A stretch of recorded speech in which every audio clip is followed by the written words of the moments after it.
Hey everyone, and welcome back to my RollerCoaster Tycoon Deluxe build series. This is episode 13, and in this one we will be going through Mel's World. I decided that Mel's World would be a suitable choice for the fantasy theme, so I decided that that would be the central theme in this particular playthrough. I figured I wanted lots of bright buildings, and I would try to incorporate the fantasy theme as much as possible.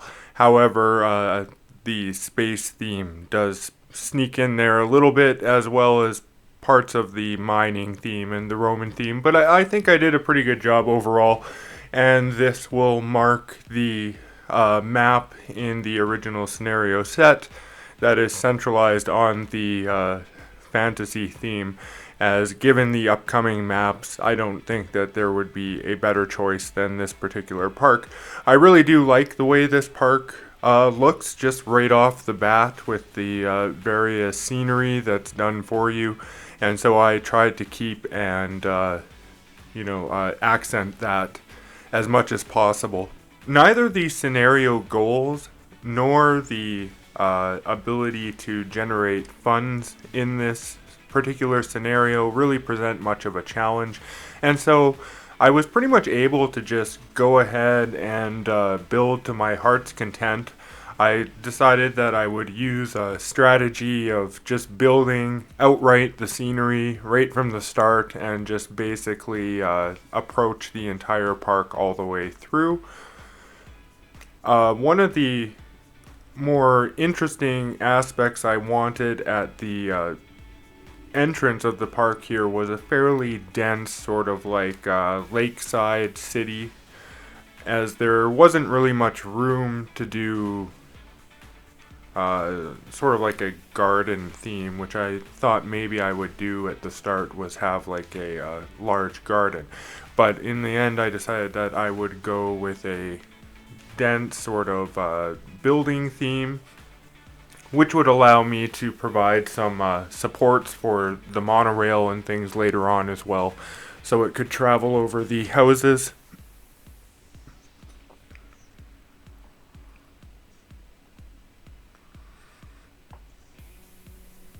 I wanted to have a nice sort of walkway along the lake. I really tried to keep a lot of the grass in this one the default color, as I felt it fitting in this particular scenario to have sort of the bright colors mixed with the bright houses, and it was something I hadn't really done yet. Even in Leafy Lake, a lot of the grass and stuff I had left sort of the dirty grass in that one, and so I was aiming for something even brighter than that.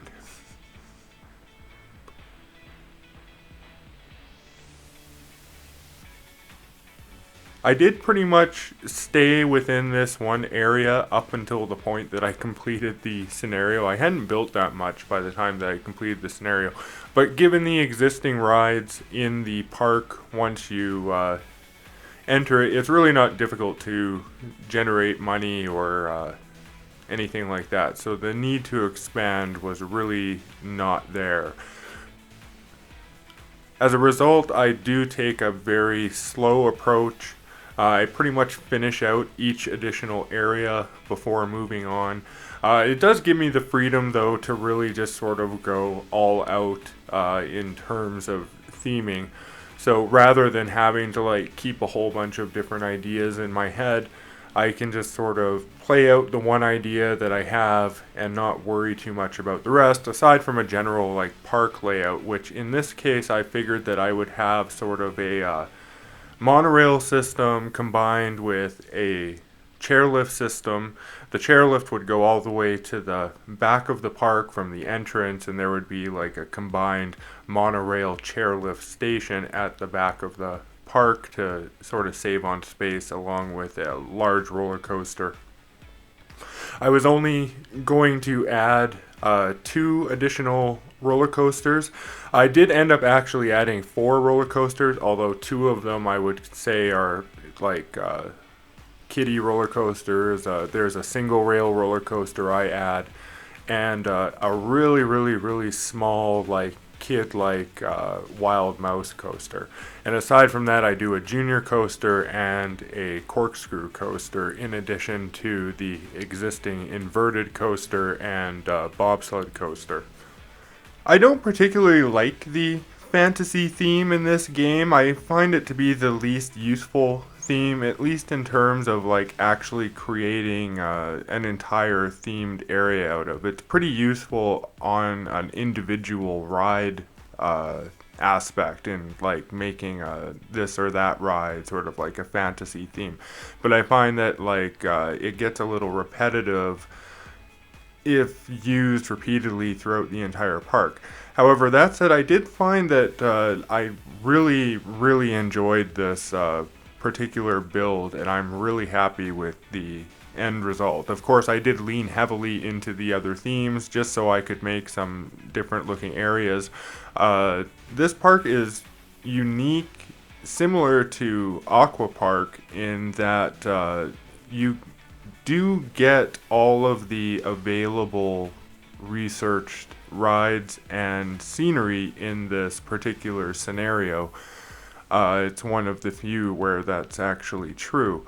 So, given that was the case, I could have gone for a similar approach to what I did to Aqua Park, but again, looking at the remaining scenario list and the various available scenery in them, I can't remember which ones had the fantasy theme, but the terrain just I just couldn't really see a fantasy theme working in those particular scenarios as well as it would work in Mel's World. So instead of going for like a somewhat evenly distributed theme selection, I decided to really heavily focus on the fantasy theme, and then I can, cross that one off my list of full park themes that I've done.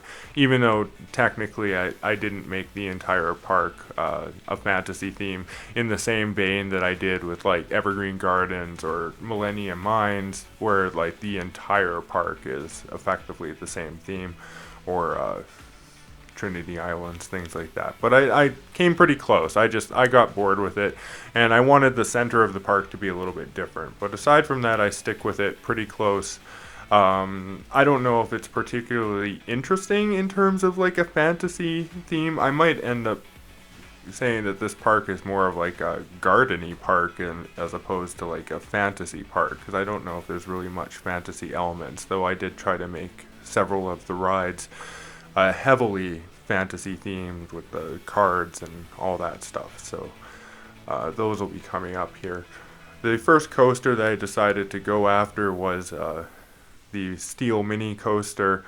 It's usually one of the coasters that I like to build at the start of the game, as they generate a fair amount of money and are usually pretty cheap, and you can do pretty nice designs with them. I find they fit into a lot of places. You can make big ones, you can make small ones. They have a lot of variety in the track pieces that you get, especially with the expansions, when it actually allows you to do bank turns and things like that. Though you can't use the bank turns with all of the cars, like the spinning cars. So you have to design your coaster with the cars in mind as a result of that, as the original version of the game only allowed you to do like the flat track pieces. That's why that the Crazy Caterpillar doesn't have any bank turns in it, because that was from the original game, and there wasn't any bank turns for that coaster at the time. But luckily, we're playing the deluxe version with the expansions, and I like to put bank turns on those. I really enjoy building the Steel Mini Coasters, even though they're, relatively easy to build. I find that they just generally look good no matter where you put them. You can put them in a lot of different places and come up with really, good designs that don't look sort of unwieldy or things like that. It flows really well. It's easy to get good stats with it. I decided to turn this hill into a sort of like, I don't know, castle-y house on a hill type thing with like an ascending ramp system up to it, and I put the observation tower up there too. And I make use of the inside of the hill quite a bit with you know already the roller coaster goes through there. Later on, I decided to put the monorail through there as it was just too complicated to get it through the roller coaster at the end of the building there, as I didn't want to go up or down with the monorail. I was hoping I could kind of weave it in between, but it just didn't look very good. So I decided that I would just put it through the perfectly good brick wall that I had sitting right next to it. You know, why not? So, and then I put a path through it as because later on I put a tunnel under it, but I didn't connect the tunnel to the actual building. It just sort of crossed through it. But because there's so much path there, and then you had the underlaying path, whenever the observation tower would break down, the handyman, or not the handyman, the mechanics would go into the tunnel and like just sort of walk back and forth underneath the observation tower. So that was interesting. So to fix that, I had to connect. There I am making the tunnel, but I had to connect a path from the tunnel into the building as well. Otherwise, guests would get lost. So later on, I add 2 additional sort of entrance exit things up at the top there. You probably saw them in the screenshot of the video.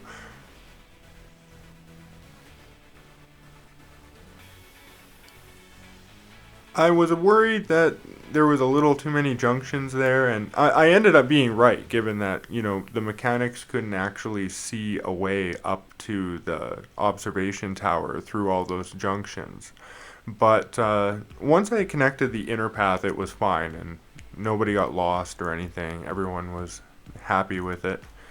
I put lots of benches and things on there just in case the guests get tired of walking up to an observation tower or the chairlift. But the chairlift didn't really go into operation until the end of my playthrough, as that was when I got to the back of the park and actually connected everything together.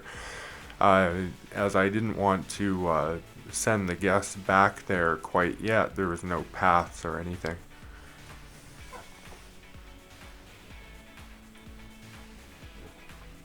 So there we go, I passed the scenario. Like I said, pretty easy. I was basically just pumping rides. I pretty much switched to a pay per entrance park right at the start. I think I was around 300 or 400 guests. I didn't even capture it because I didn't realize I had done it, and I was already way past the point that I had done it at, so it wasn't captured in this video. I also had issues with crashing in this video. There was a number of times that this scenario crashed on me, and one time I did lose a little bit of footage, which is unfortunate, but it's only like 5 minutes, and it was just some like scenery stuff anyway, so you probably won't even notice. But yeah, that's near the end that some of that was lost. It was some of the scenery around the bumper cars. It just sort of appears out of nowhere, but that's okay. But for the most part, I captured everything, and I saved often, which made the editing process of this video a little difficult, as I don't like to include the saves into the video.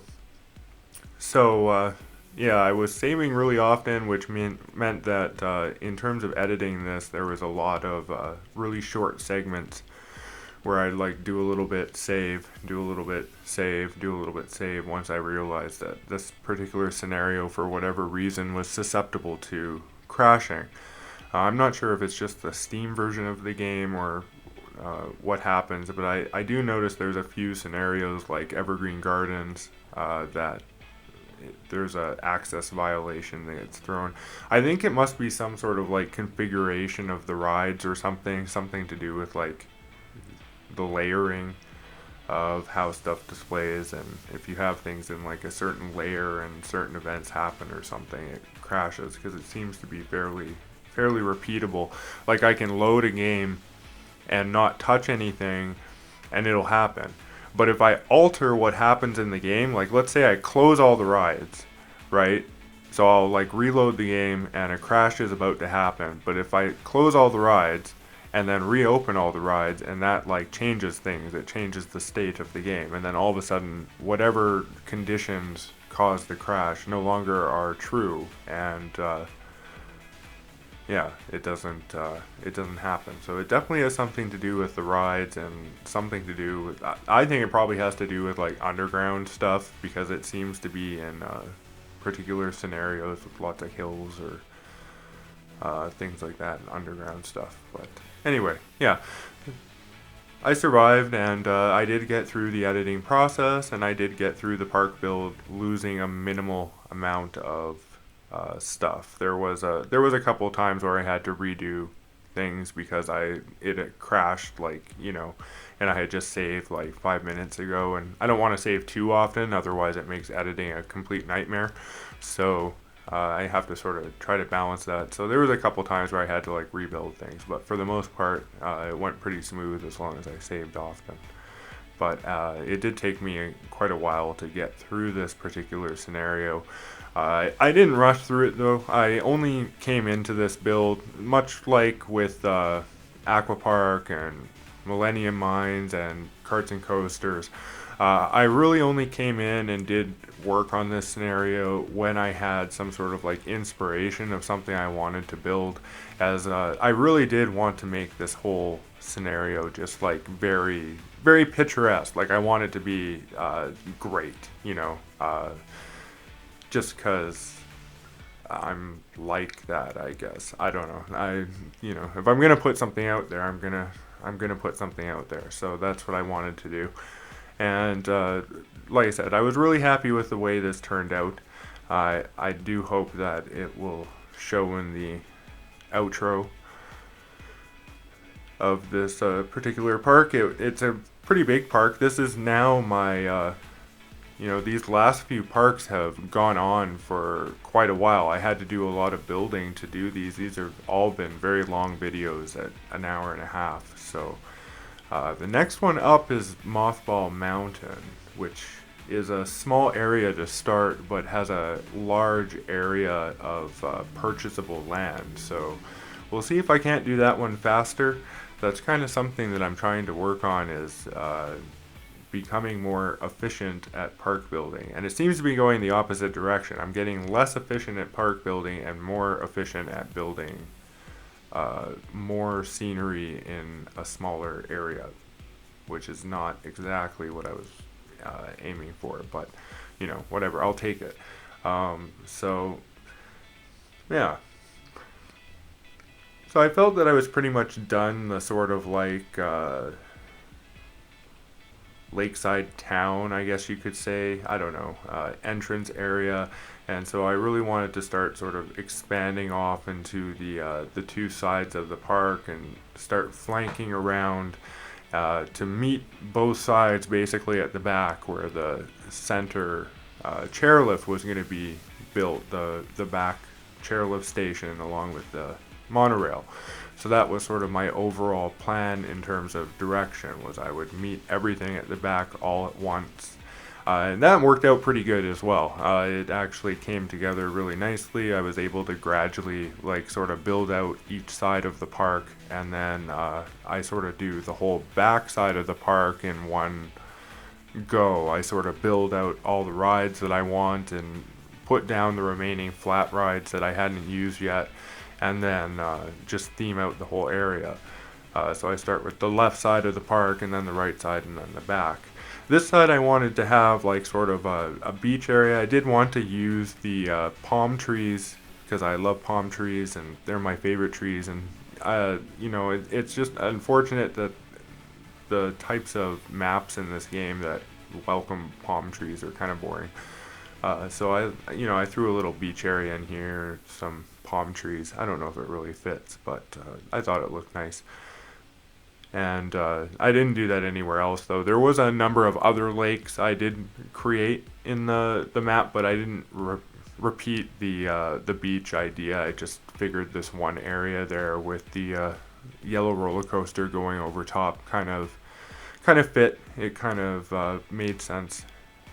And then I figured I would put a slide there and color it like the same color as the surrounding trees to kind of give it that, I don't know, tropical look in the area. That was kind of what I was going for. Just a little bit though, not like the whole area. I wanted it to be obviously a man-made facade. The surrounding tree selection in this map is also great. So blending stuff in and making the map sort of look natural was pretty easy this time around. I figured I would put sort of like a dark foresty type setup in and around the roller coaster, which would then move on to sort of like a, I don't know, what would be the best way to describe this? Sort of like a deep forest go-karts, but not forest though, like sort of the woods, but you know what I mean? Not lots of trees around, but sort of like bushy and a little bit of wood and dirty and not the more pristine, colorful stuff I was going for in the center of the park, or closer to the entrance anyway.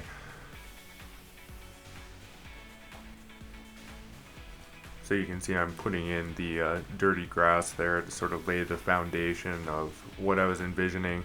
When I'm trying to do things like that, I like to put the terrain first to sort of, and I'll put like a block of terrain. I won't necessarily do all the dithering and things like that yet. More so just to like map out where I want this to be as a alternative to fencing it off first, which was a strategy that I utilized a lot in karts and coasters. I didn't use the terrain strategy a lot in karts and coasters. And the reason for that was because in karts and coasters, it was really, really, really foresty, and all of the terrain basically looked the same.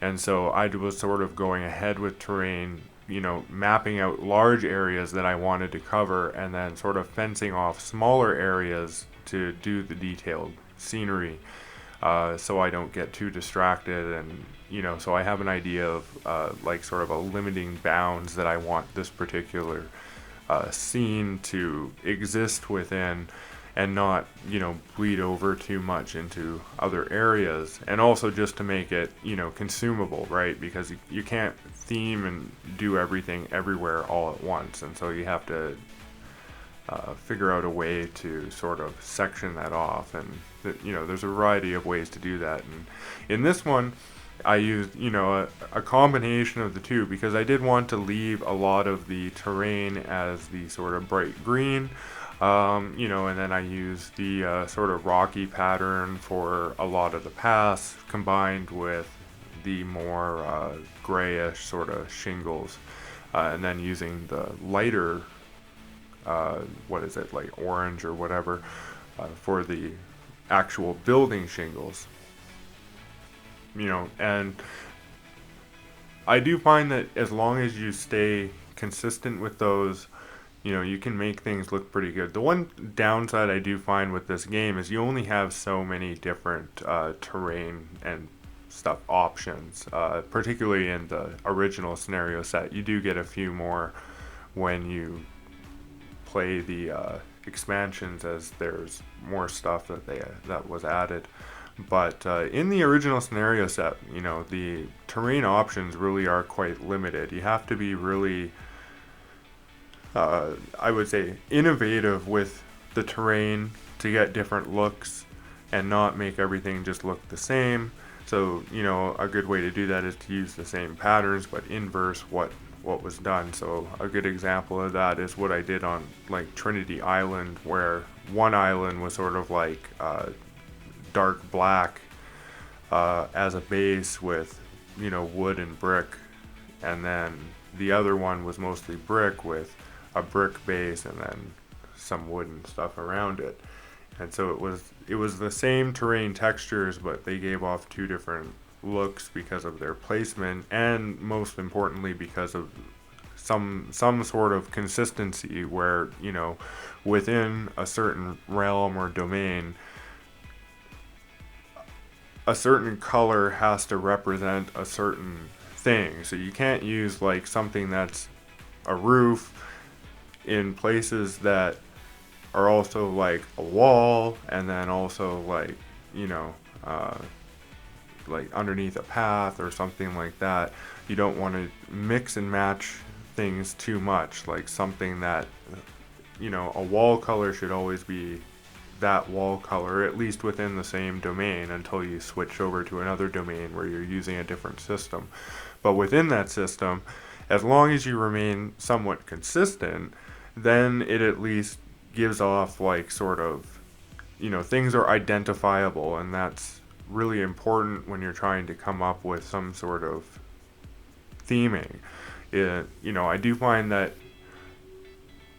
in a lot of the RCT videos and stuff, you know, like the colors are all over the place, which is great. Like it's not, you know, everyone plays this game how they want to play it, and that's what's great about simulation games and building games. But I do find in those cases where there isn't some sort of like system to the color or the terrain choices and things like that, it's really hard to understand sort of what they're going for, aside from just random, right? Like aside from just I chose this here, um, you know, and that sort of something that I try to keep consistent throughout all my builds. And that's why you'll see, like, instead of like doing a particular theme for a particular ride and then mixing and matching a whole bunch of different themes and stuff, I usually pick one or two themes for a particular scenario, with exceptions like Aqua Park, where I deliberately set out to sort of make theme sections, or Dynamite Dunes is another example where I make use of all of the themes that come with a particular scenario and give each particular theme within the scenario their own area, and then like interlink them. You know, I've done things like that, but I try not to mix and match the themes. But what I do find is that if you try to mix in too many themes without like having some sort of overarching theme that keeps everything together, then it just looks messy. And it's really hard to like, especially with like a 2D game like this, where, you know, you're really just relying on 2D pictures to be layered against 2D pictures, which are layered against 2D pictures and layered against 2D pictures. Your brain has to work overtime to decipher what's going on in a RCT video, as opposed to like a Planet Coaster video or a 3D video where, you know, it's much more, you know, you're getting like the first person view, or even within like, you know, the overhead views and stuff like that. There's a lot more variation and angles and lighting. Lighting is a big one, like the way that shadows and things play off each other. So one of the ways that I try to focus my theming in these particular builds is to really try to like contrast colors so that things are identifiable, and use things consistently so things are identifiable, so that your brain doesn't have to work too hard to figure out what it is I'm trying to go for. You can just sort of look at it and go, oh, that's a house, that's a house. These are all yellow houses, right? You know, and it's easy to pick that out. That's sort of what I'm getting at with that. And I do find it's important with these RCT builds. It's the one, you know, like looking back at the Millennium Mines build, it's the one sort of downside of all that brown, is that like looking at the screenshot for Millennium Mines, it's really hard to like decipher if anything is even going on there at all. There's, you know, it's a screenshot full of rides and all sorts of things. But it could be, you know, if the screenshot was small enough, it could be mistaken for terrain. You wouldn't know. It'd be sort of like rides in terrain. I could totally see how someone just quickly glancing at it could see that, you know. And that's sort of something that I really wanted to avoid in this one. It's a lot easier with the fantasy theme, I think.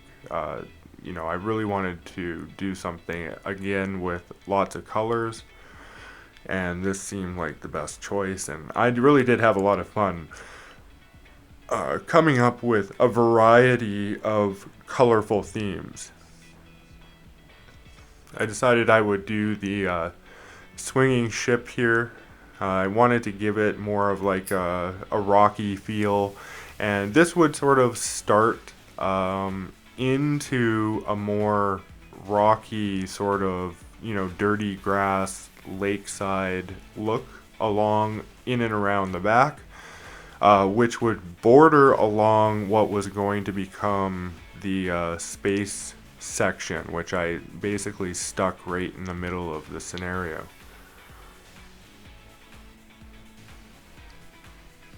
Figured I would just put a little tunnel through the mountain to get to it. I was actually really happy with the rocks and things around that. I know it's like, simple stuff, but it's the little details that really bring things together, and I thought that was a good spot for it. I wasn't too happy with the design near the end of this coaster. I felt that it wasn't making use of that land particularly well, so I just gave it an additional little helix there and kind of gave it a more wavy sort of approach to the end helix section there. And now that I had been, or not been, but now that I was pretty well satisfied with what remained of the coaster, I decided I would start filling in the forested trees. This is the only area where I use these particular tree selections, along with like the darker sort of gray mushrooms as opposed to like the bright Mario mushrooms. This was really one of the only areas where I did this. As I didn't want to focus too much on the sort of like darker colors, the wooden terrain textures. I wanted to have a little bit of it, but not too much.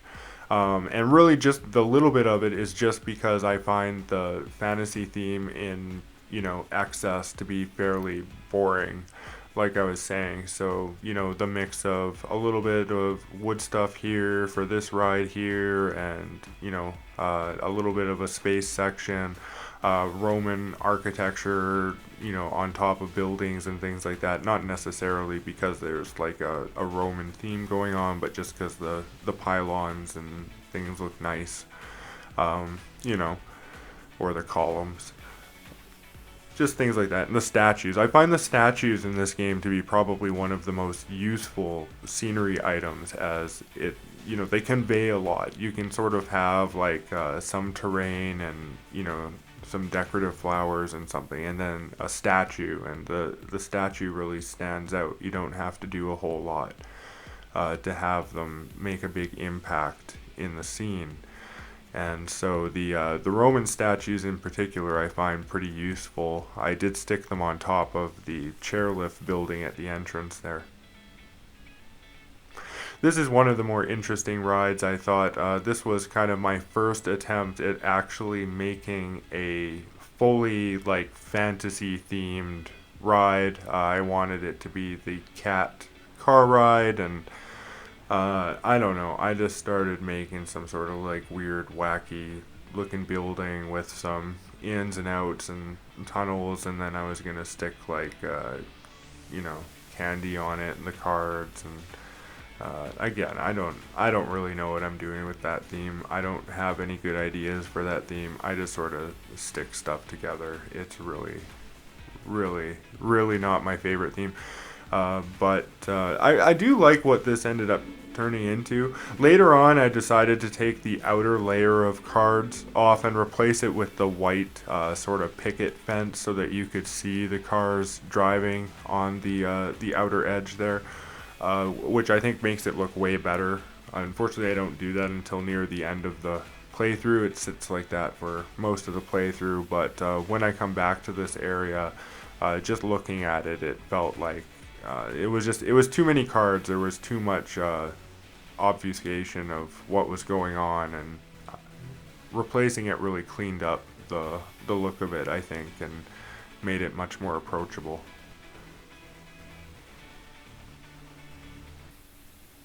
Again, given it was like a fantasy theme thing, I really wasn't sure what to do. I didn't want to overuse like the house idea.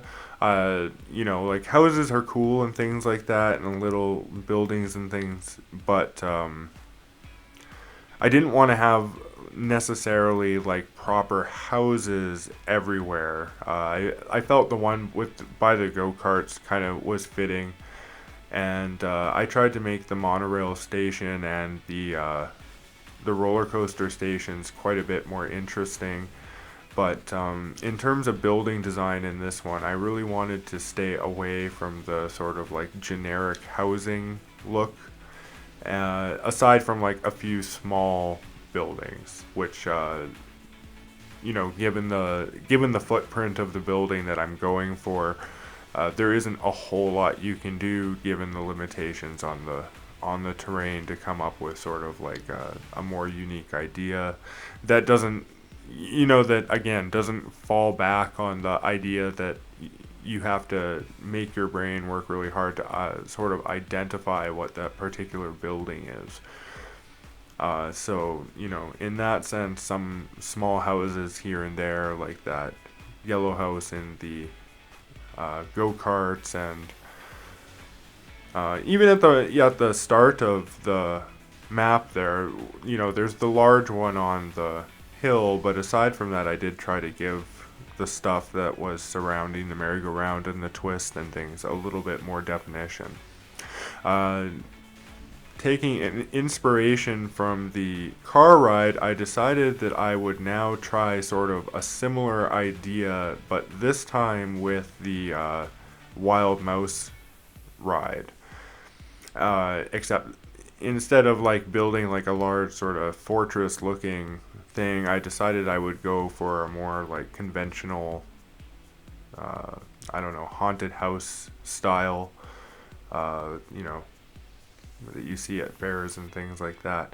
So, and I really like how this one turned out, actually. I think it's one of my favorite rides in this particular build.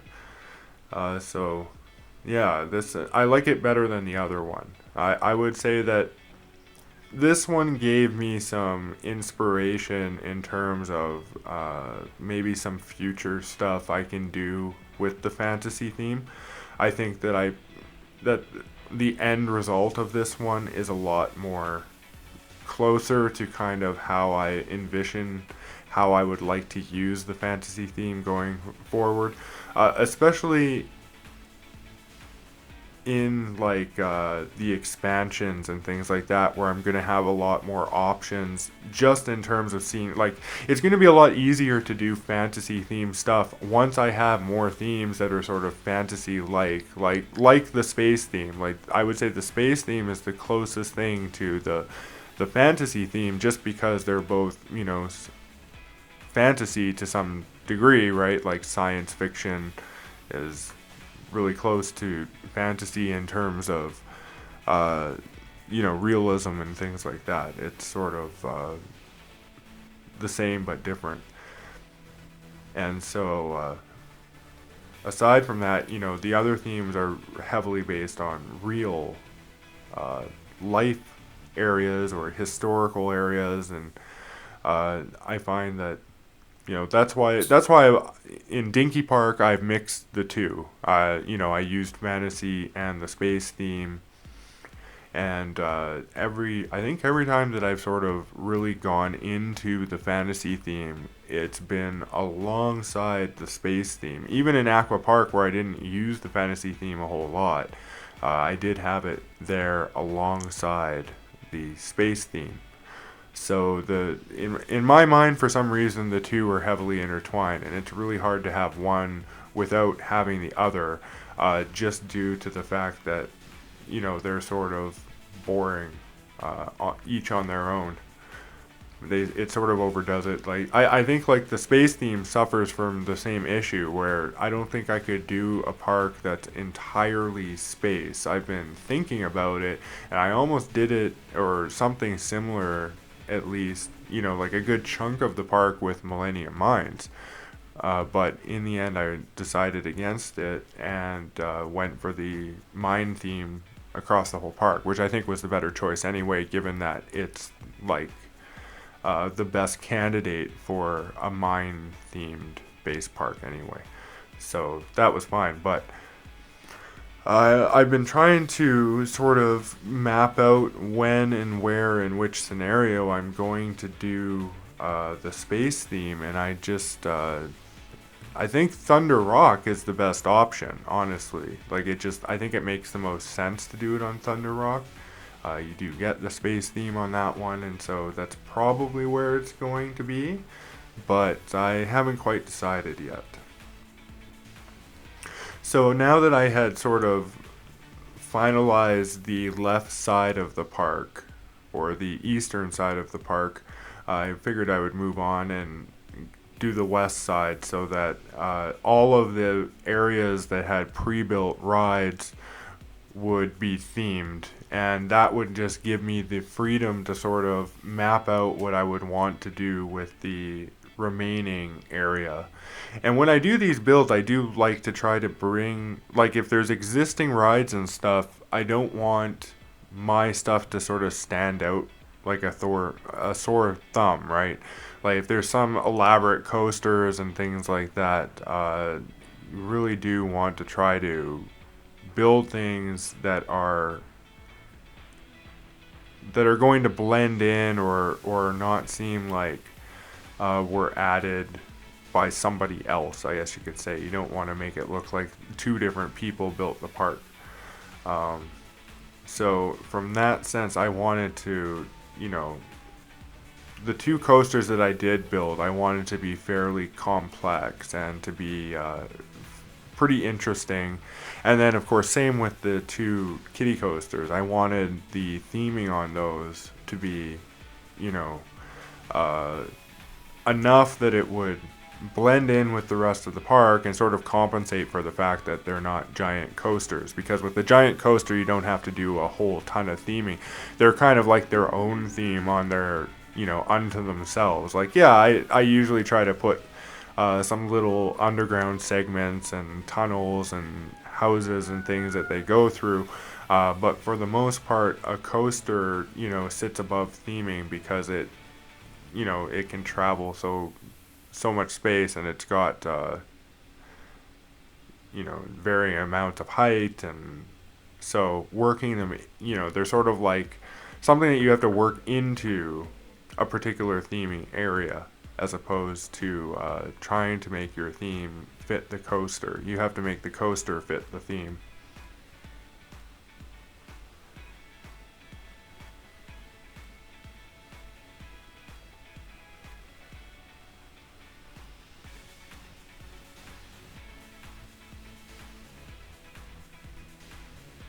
I wasn't really sure what to do with that little turn coming out of the monorail. I didn't really like it, but it seemed like pretty much the only option to get the monorail to go where I wanted it to go. I didn't want it to go too far over to the edge of the park. I wanted to keep it fairly centered, circling the center, the outer center of the park, as opposed to like the outer outskirts of the park.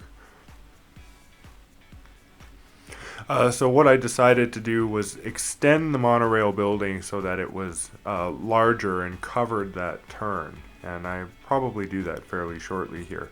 But that really worked out well. I think it actually added a whole bunch of character to the area that was missing with the existing monorail building. Oh, and so Planet Coaster 2 is coming out, and I'm really excited for that.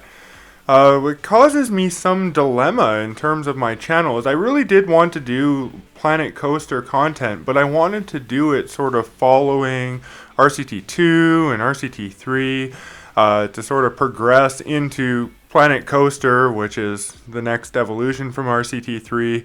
We won't mention RCT World, though I did have plans to actually attempt to go through the career mode in that, as well as, honestly, like, I've never seen the career mode in that. I've seen the first few levels, which are incredibly boring. The whole first world is like one big tutorial, but I assume it must get slightly harder. I've just never actually seen someone do it. I could probably look it up on YouTube, but I am curious to go through it myself, so maybe one day I will do that. But anyway, getting back to it, Planet Coaster 2, I really would like to have Planet Coaster 2 content at launch, and just start going through career mode right away. But it seems just wrong to have Planet 2 Coaster or Planet Coaster 2 Planet 2 Coaster Planet Coaster 2 content without Planet Coaster 1 content, which means then I have to accelerate my schedule in terms of when I do Planet Coaster 1 content to do it alongside RCT content. So that's something I'm struggling with in terms of whether or not I want to actually do Planet Coaster content immediately, or if I should stick to my original schedule, which would mean that Planet Coaster 2 content wouldn't come for quite some time. I also want to do some Park Beyond content as well, and continue the Indoor Land series. Indoor Lands was kind of my experiment with what potentially 3D park style content would look like for me, though I think that it would be slightly different. I would probably drop the camera and go back to a more RCT1 style and try to do outros and things like that. Indoor Lands just isn't a good game for it, given that there is no career mode really. There's just the tutorial, and then you start with a blank park. Which is cool for a sandbox game, but the fact that Indoor Lands doesn't have snapping on the coaster builder really kills it for me. It's really hard to actually construct a coaster and keep your camera steady and stuff at the same time that you're trying to manipulate 3D objects. So maybe we'll try a different 3D one.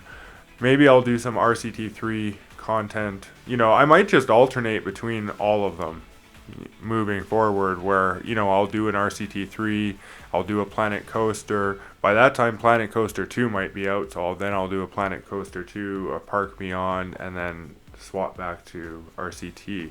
Let me know in the comments what you would prefer. Do you want me to stick with just RCT, keep my original schedule where I progress through all the games?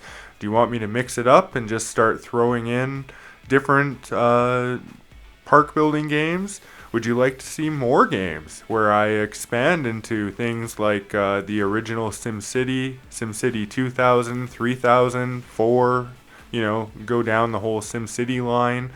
There's a lot of construction and simulation management games I could go through, as well as many other different types of games. But something else that I was thinking I wanted to do was I really like the old Star Wars games, stuff like X-Wing and TIE Fighter, and X-Wing versus TIE Fighter, and then X-Wing Alliance. I was thinking maybe I'd do a series like that.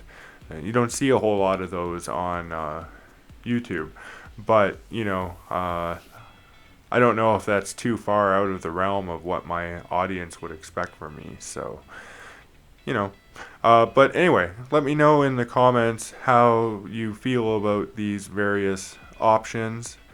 And if no one lets me know in the comments, I will probably just do whatever I feel like doing. So, well, I'm going to do whatever I feel like doing anyway, but I will accept your input. Anyway, so getting back to the build, this area was pretty much just theming. I didn't want to augment it with any other coasters or anything. I threw the maze in there just to give some additional things to go to. I didn't want to throw much in terms of rides either, because it has both the the space shot there and the Gravitron, or at least the Gravitron that's called a Gravitron in this game.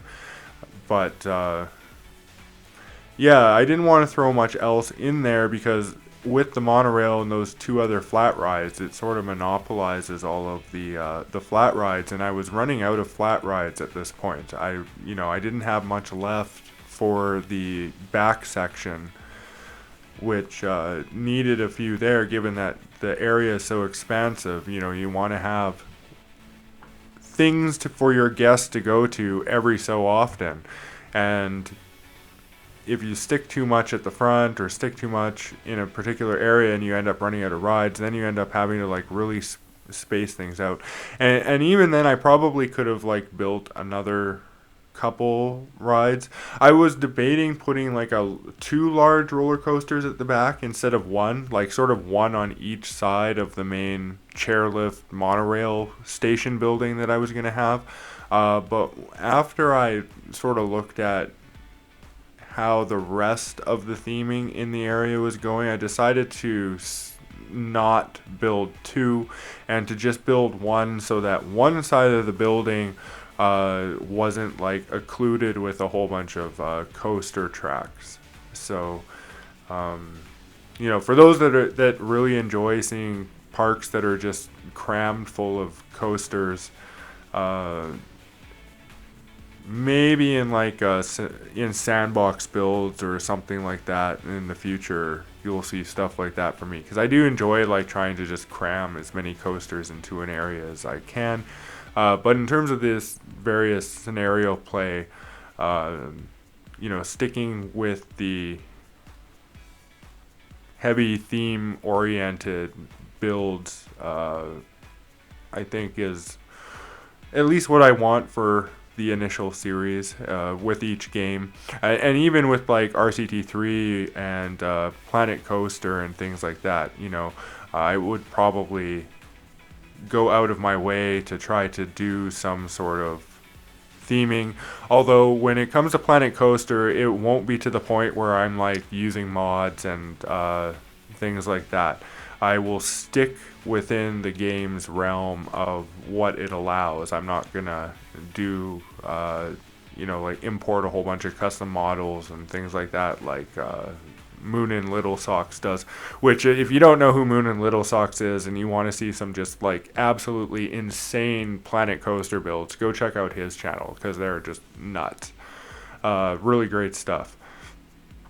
I don't think that I would have the time to do that, although who knows. I did get into Planet Coaster 1 for like a lot of time when it first came out, so if Planet Coaster 2 is as good as it looks like it's going to be, then you never know where that whole thing could go. But I have to get to the point where I can actually produce videos for it, though, for me to actually do that. See, that's the other conundrum I have, is it's like, well, I'm going to be playing it anyway, whether I'm making videos for it or not, because I like to play a lot of different games, and so it's always been a struggle for me so far on whether I should be recording my gameplay and publishing it, or sticking to a much more regimented sort of this is what I'm gonna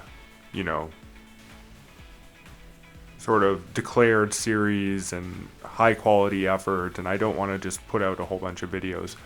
And I want to, anything I do put out, I want it to be fairly decent. I don't just want to put out random gameplay, as honestly I think like there's so much of that on YouTube that you can Google any game and you can see a full playthrough by all sorts of different people, and I don't need to add to that cacophony. But on the other hand, like I do feel like it's wasted opportunity if I don't record things. Like if I start playing Planet Coaster 2 and I'm not in a position yet to do the videos, whether I should be recording at that point, or actually play the game to record, or play the game to play the game, and then just sort of like put out videos. Yeah, I don't know. I'm mixed. Planet Coaster 2 coming out just totally messes up my whole schedule, I'm telling you. But I'm really happy to see it come out. I'm so excited for water parks. That was my favorite part of RCT3. Well, not just the water parks, but the fact that they had the zoos and the water parks and the roller coasters all in RCT3. I thought that was just great. Which, by the way, yeah, Planet Zoo and stuff like Zoo Tycoon and Wild Park are totally on the table as well for simulation games that I'm probably going to play on the channel at some point, especially given they're so closely aligned with the if I had all the time in the world, the way that I would do the series would be like RCT 1 and then Zoo Tycoon 1 and and then RCT 2 and probably then RCT 3, Zoo Tycoon 2. Wouldn't touch Zoo Tycoon 3 probably. But I would mix and match the games and try to like do them like in the progressive order that the two games kind of collimated in RCT3, which tried to cover the whole gambit, and then threw water parks in there on top of it, and it was just so cool. And now Frontier is like sort of just taken over, and they've got all three going again. And there's another water park game coming out next year as well, which I think is actually called Aqua Park. Ironically, I've been getting a number of people I know searching for Aqua Park, and they're landing on my video, but I don't think they're actually looking for RollerCoaster Tycoon Aqua Park. I think they're looking for previews of Aqua Park the game, which also looks really cool because I think it might be more extensive than what Planet Coaster 2 does with the whole water park thing. We'll have to see, but 2 just really cool. Been waiting for like a water park game for a while that's actually decent, and now there's 2, so there you go. In this corner, I figured I would put the River Rapids as it. I wasn't really sure what else to put there, and given the sort of collection of hills and the abilities that the River Rapids has to make nice tight turns and things like that, it seemed like an appropriate place. It allowed me to do some neat stuff with the scenery. I later put some like brick walls and stuff to give it more of like a structured look, and wanted to put some river rapid up along the path so that people would drive by or float by, I guess. I was mixed on the waterfalls. First I put no waterfalls, then I put all waterfalls, and in the end I decided that a single waterfall, which would sort of act like a fence over the area where the river rapid was coming out of the hill there, because I wasn't able to put a chain link fence over that spot, whereas I did have them along the sides. And so instead of the chain link fence, I put the waterfall so that the walls of the waterfall would sort of work in place of that. And I think that actually ended up looking really nice, in terms of like nicer than I thought it was going to look. I kind of originally I thought it was going to look a little stupid just having 2 walls sitting there alongside, but no, it ended up looking okay. I wasn't really sure what I wanted to do with like the top of the hill. In the end, I just ended up making a sort of plaza. Again, I didn't want to go too building heavy unless I needed buildings outside of the sort of entrance of the park, and so I tried to stay away from buildings here. Originally I was considering putting the whole sort of branching path of the monorail there inside some sort of building that would sit adjacent to the plaza, but I decided instead to do a sort of fantasy theme-ish thing instead. I don't know if I would call it a building exactly. I don't do it for some time until after I complete the monorail, but I don't know if I particularly like what I ended up doing in this one area. I this one corner, not including the river rapids, because I really do like the river rapids, but this one corner aside from the river rapids, I'm somewhat mixed on. I don't know if it actually lives up to the quality of the rest of the park. That was sort of where I brought in the space theming, and I blend the space theming, sort of the Martian landscape. Like, I don't bring the theming elements like the satellite dishes and stuff into this area, but I do bring the landscape mixed with dirt, mixed with rock, and then try to blend it into like the dirty grass up near the end with like thick trees and stuff, because I end up putting a roller coaster there. And so then the roller coaster sort of dips in through the trees and around the path and the monorail that I end up building there. So this is sort of how the whole space area started. Was I wanted to put something in this area, and I really wasn't sure what. So I put the 3D cinema. I thought that it was kind of neat just sitting on the edge there. It was sort of like picturesque, and it would look good.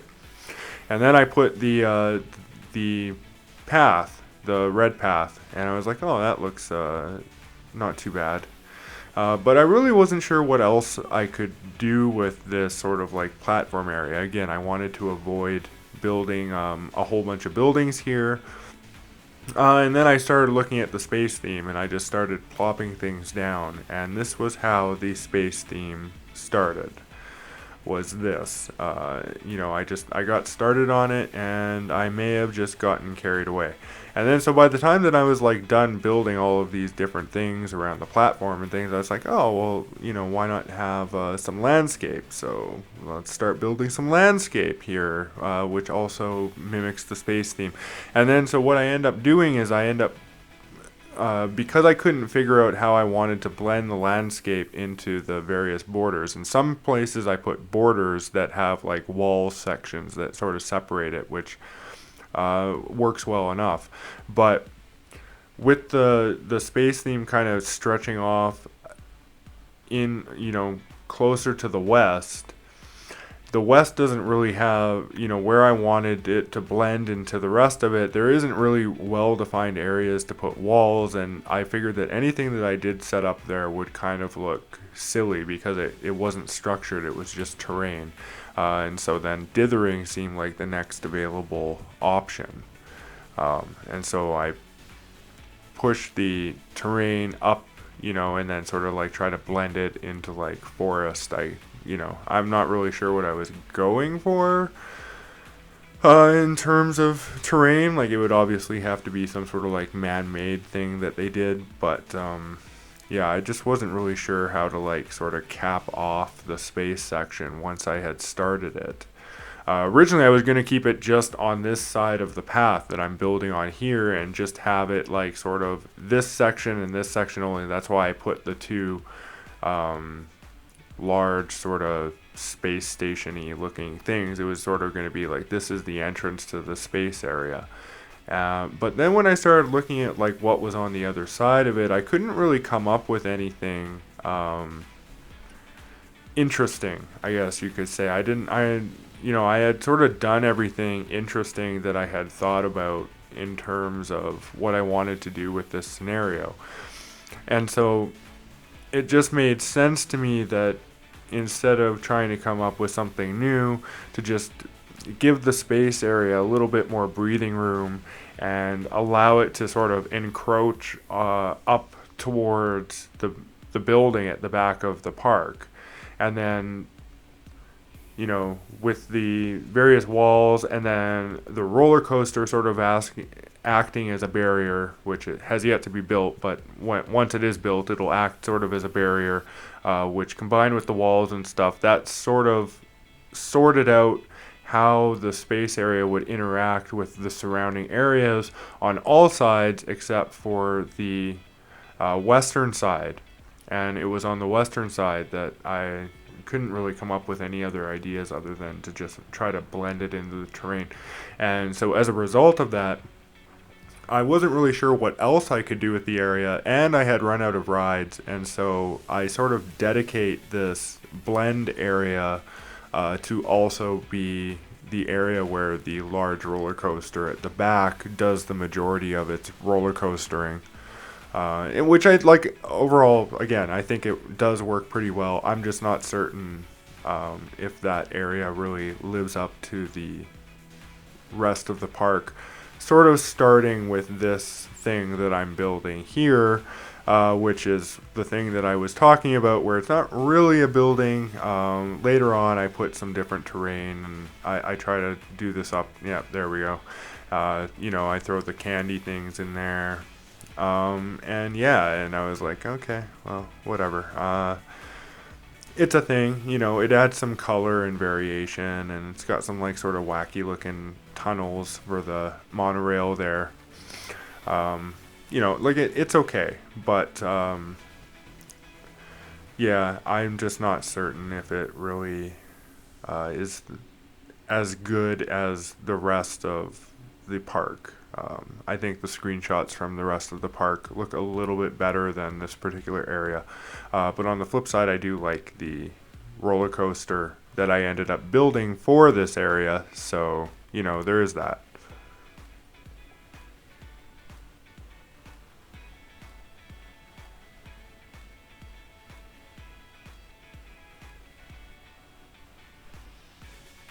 Finally decided that I would build the chairlift building and the monorail, and that I had built enough on either side of the park that I could finally construct the connecting pieces and the remaining rides and sort of finish off the layout. And then after the layout was built, it was really just a matter of filling in the various scenery options and detailing the areas once that aspect had been done as well. The monorail building I wanted to be fairly large. Unlike the many large buildings at the back of the park, I wanted the monorail to be one of the only building, or at the front of the park rather, the large buildings at the front of the park. I wanted the monorail building to be one of the only large buildings at the back of the park, alongside the station buildings for the roller coasters, which at this point I had still sort of in my mind the idea that I was going to have a roller coaster on either side of this building. So I wanted there to be sort of like three large buildings, all across the back of the thing, and three big station buildings. But again, once I sort of got into these areas and had built one roller coaster, and then started looking at the other area, I decided that instead of building another large roller coaster, I would build the smaller single rail roller coaster and leave a lot of the area sort of open and more scenery oriented instead. And a big reason for that is I end up putting a lake there with a nice swan ride and things, and I didn't want a whole bunch of roller coaster tracks going over top of it. Which, again, I think was the correct decision in this scenario. And given that I then needed to sort of blend the terrain on the other side of this building anyway, due to the space section that I ended up building, that I wasn't really planning to extend that far, it all ended up working out rather well, because then on that side of the building where I didn't have the station building and the roller coaster was doing its thing, I was able to do the blending and have that look fairly natural with some different looking trees and stuff that the roller coaster's then able to go through. So in the end, it all sort of came together and worked out, even though it wasn't exactly what I was aiming for in terms of the initial plan.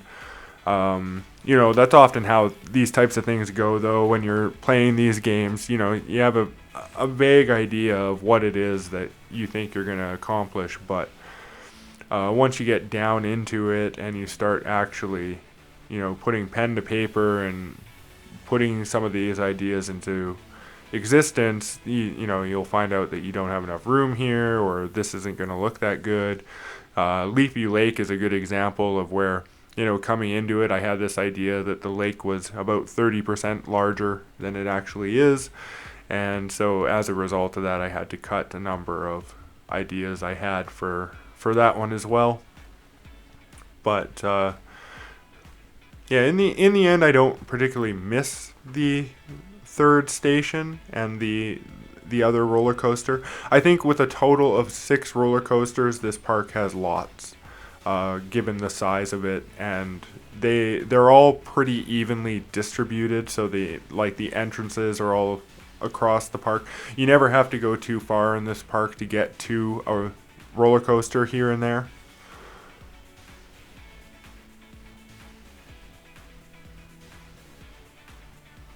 The Quiver roller coaster in this did give me some troubles with crashing, but the way that I was able to fix it was to reduce the number of cars on the trains.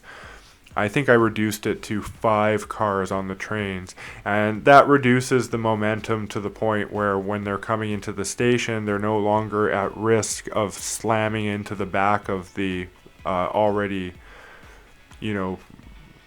stationed train if there's a brake failure, which seems to happen pretty often in this particular scenario. The brakes were failing on that like every time, and it was a little ridiculous. And at the end, I wasn't going to change it. I was just going to try to leave it as its default configuration. But after, I think it was like 3 different brake failures throughout this playthrough, I finally decided that I would see if I could reconfigure it and prevent the failures without having to significantly change the track. And yeah, I didn't end up having to change the track at all. I just reduced the size of the train so that they don't get as much momentum flying through that particular course. So finally I decided to build the last roller coaster here. I called this one Red Dragon. I have no idea why. And yeah, I thought this one was pretty neat. I decided I would go with 2 sort of scorpion tail type setup there. One into the other, which would cross along the path. And then I wanted it to sort of like dip in and around the path and the monorail with lots of different helixes and things. I wanted it to be a fairly long ride. So coming from here, I was like, okay, can I get it to actually drop down and get under there without making the track too awkward? And indeed I could. So I was like, oh, yeah, this is great. Originally I was going to come up that way, sort of along the back side of the other building. And again, this was sort of to facilitate the idea that there would be another station building and another roller coaster. But eventually I was like, okay, instead of doing 2 roller coasters, let's just extend this one out and then have it sort of act as the barrier for a space section. And this was sort of where I got that idea. And in the end, I end up getting rid of that helix as well because it didn't have the momentum to get back up that hill, which ended up working out nicely anyway, as I end up putting the Ferris wheel on that little hill right in front of the building anyway, as I needed a good spot for that. So the fact that I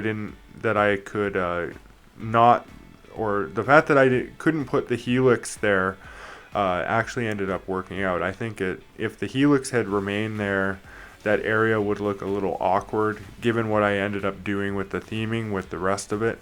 And the Ferris wheel played in a lot better to the space theme expansion once I do that. I didn't keep the brick terrain style for that building. Once I actually get to theming it, when I created the building, I decided I would just make everything brick just to sort of differentiate it from the area and hopefully, give some sort of a feel for what it was going to look like. But I did want it to, in the end, be fairly colorful with like a brick base to it. So that was why I chose brick. Was ultimately I wanted the surrounding scenery and things like that to blend in well with brick, as that would be along the base of the building. And then the rest of the building would follow the same sort of colorful scheme that I had been using for the rest of the buildings in the scenario. So finally I build the single rail roller coaster, and this is sort of in the final stretch now of when I was finalizing the remaining rides. I figured I had enough built that I could just sort of throw in everything else that I was going to throw in, starting with the single rail roller coaster, which was the replacement for what was going to be a larger roller coaster, probably a steel or a vertical drop roller coaster. And then, yeah, I just start filling in things like the back food court, the south food court, which I figured would be sort of adjacent to the roller coaster building that I had yet to build there.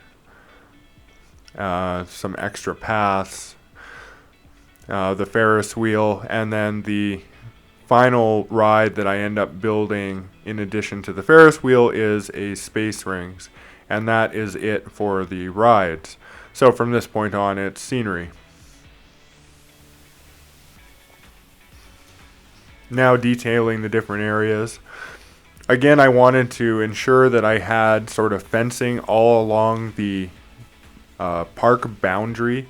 As when I go back and I look at some of my other parks where I didn't do that, it doesn't look as good with the, I don't know, that park boundary fence with the sort of, I don't know if it's a sign on it or what it's supposed to be exactly, but it's not a good looking fence, and so I've been trying really hard to ensure that sort of the background to any given screenshot that I end up taking, or within the outro videos and things like that, has a real fence as the background fence. That I just think it looks a lot nicer. Here's a good example of why I think it looks a lot nicer. Just not seeing the park boundary fence makes a big difference to the area. Now, of course, you can see it from these angles, but this was another area where I decided I wanted to put some sort of wooden cabin-like buildings.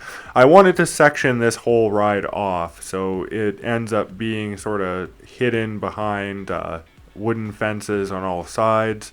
Although, I mean, we can see it, but if you were at eye level, it would be in a fenced area with just the tracks peeking up over the trees. I thought that was kind of neat. And to separate the two areas, I figured I would put some of the pink, what I've termed fluffy trees, in between the two. I hadn't used them a whole lot in this map. I tried to keep them for like sort of accented areas in sort of largely flower gardens and things like that. But I figured just to provide a stark contrast between the theming that was within the car ride up above and the sort of more dense tree-based theming below. I wanted to throw something in that was different from both of them.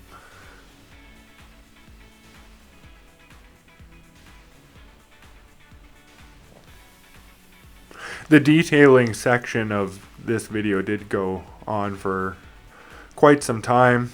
I did do a lot of detailing at the end, just going all over the park and sort of taking a look at things. That was when I replaced the cards on the edge of the car ride there with the railings instead, and I did a once over of the whole park. I think I pretty much caught everything. I've noticed that I've made a number of mistakes, or like there was like weird gates and places and stuff. I tried to avoid that, though I did notice in some of the video footage I missed one in the blended terrain area. But yeah, I've tried to ensure that all mistakes and things are sort of cleared out before I ready this for production and publish. But stuff always gets in there. It's hard to do a perfect run.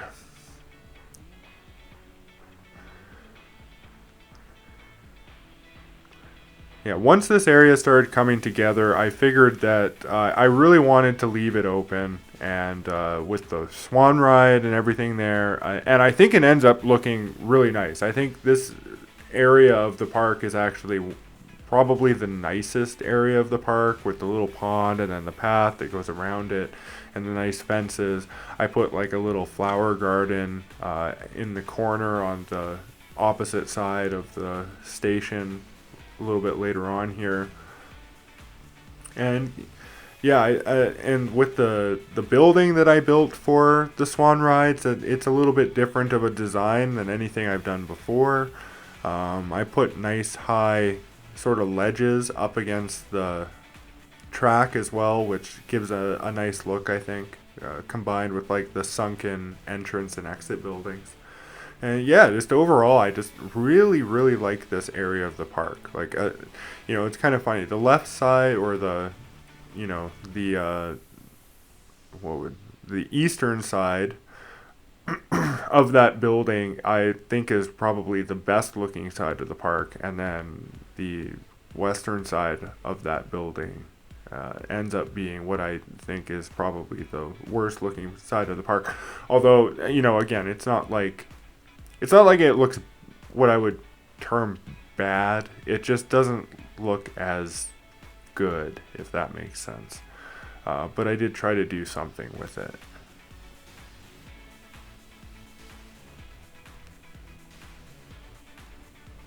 This side, though, with the single rail roller coaster, and then what I end up doing with this building. So taking inspiration from that sort of fantasy style that I had come up with for the Wooden Wild Mouse building, I then apply that same sort of a similar style to the station here.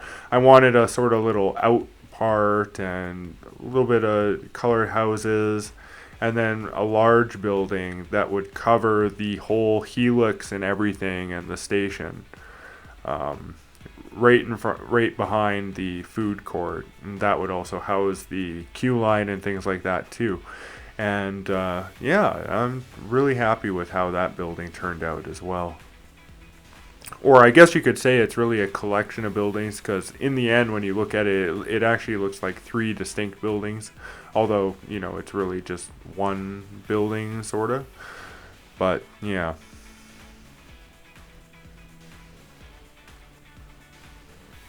So yeah, the really nice thing about this particular scenario is it did allow me to sort of play with the fantasy theme a little bit more and kind of iron out exactly what it is that I would do with it.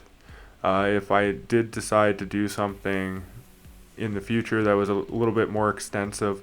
But like I said, that probably wouldn't be until the expansion scenarios where the theming variety is significantly expanded.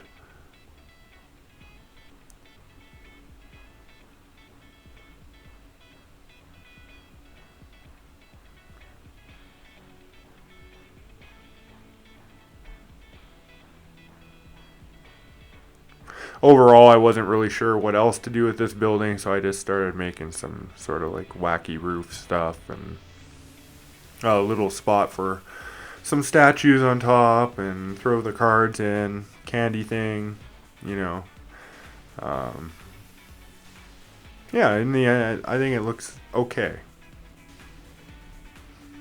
Still not 100% sold if this is the direction I would take the fantasy stuff. I think I really need to do some experimentation with different looks that I can get using those scenery pieces. You don't get them a whole lot in the game.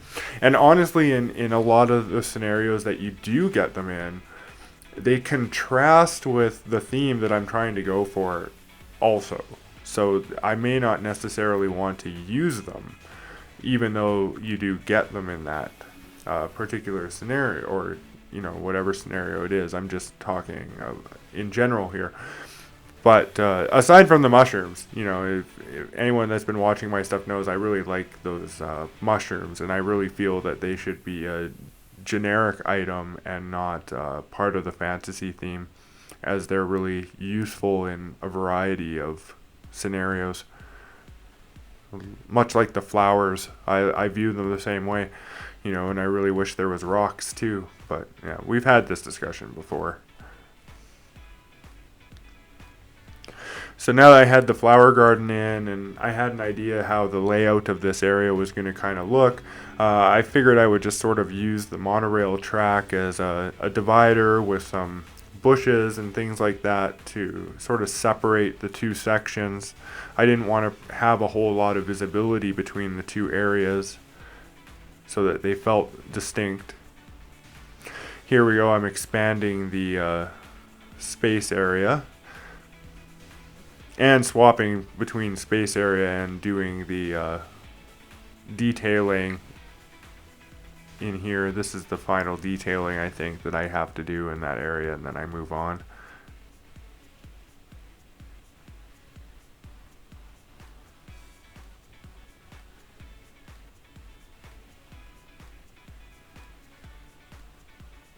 Yeah, see, a single pink tree, or pink fluffy tree as I like to call them. But just to sort of provide something different, that was sort of the idea that I was reserving them for. Now, finally, in front of this building, I wasn't sure what to do with this, and so I had left it for a while. Originally I was going to try to decorate this building before moving on to the two sides of the building, but I honestly just wasn't sure what I would want to do with the front of the building, and I wasn't sure how the space section was going to connect with it. So once I had expanded the space section and I had the theming along the side, I felt that I had enough sort of influence from the various areas to begin putting something together that would contrast well, you know, especially given it was up along the space section. So I think having the roller coaster there, the colors of the roller coaster mixed with the colors of the space station, and then the walls, and then having like this sort of raised brick fountain area, you know, provides good separation between the various areas where you're not just immediately walking from like, you know, space into forest. You know, there's some sort of transition there.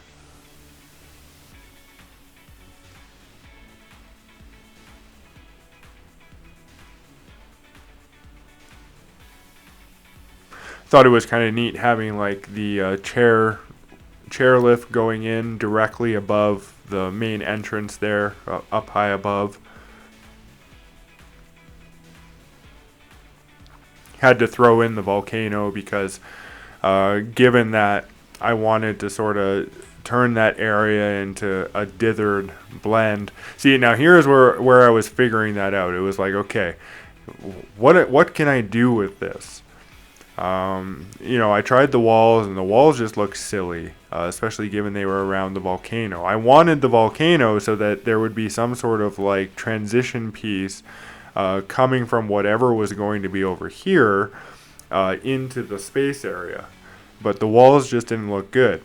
And so that was when I figured, okay, we'll try a dithering strategy here and see if we can't mix the space with like some rock stuff and like the dirty grass, and then throw trees and try to get a natural looking progression coming from, you know, the more gardeny looking area up on the hill and the fantasy area down into something that is definitely not the fantasy area, but still doing it in a way that, you know, it doesn't look jarring and out of place. So I played a lot with different dithering here. I would like go through and I would use one terrain, go over it, use another terrain, go over it, then go back to the other terrain, go over it, right? Just so that it's not too blocky and it's blending together.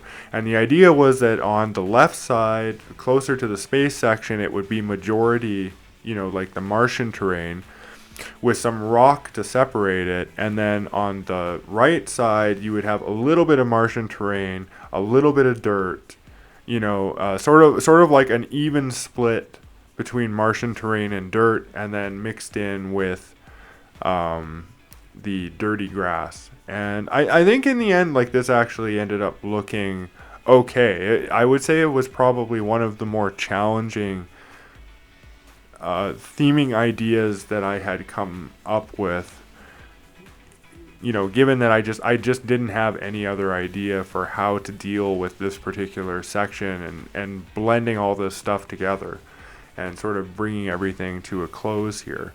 So you'll have to let me know if you think it was a good choice, or if I should have tried to go for more buildings or whatever in here to deal with the problem.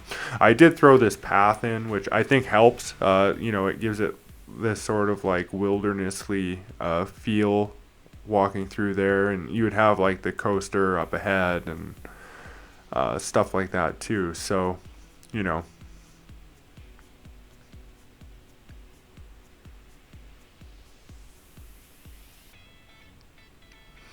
finally I'm going back now and just putting any remaining fences, a little bit of shrubbery and things like that, and then at the very end I did have to go back and do all of the lighting and benches and garbage cans because I had been pretty lax on those. I hadn't done a whole lot with those as I was really trying to figure out the layout and expansion, and by the time I had done that I had built so much that I just didn't feel like doing that part.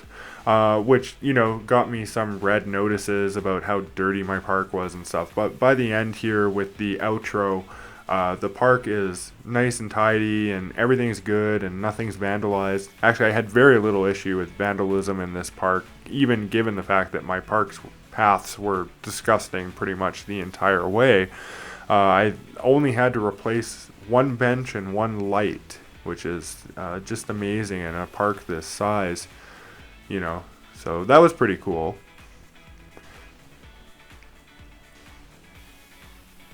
Here we are, just going around, putting the final pieces in. And at this point, I was looking at the park and I was quite satisfied with the way it looked. So we're coming up on the end of the video here. I've hoped you enjoyed this build, and here's the end result.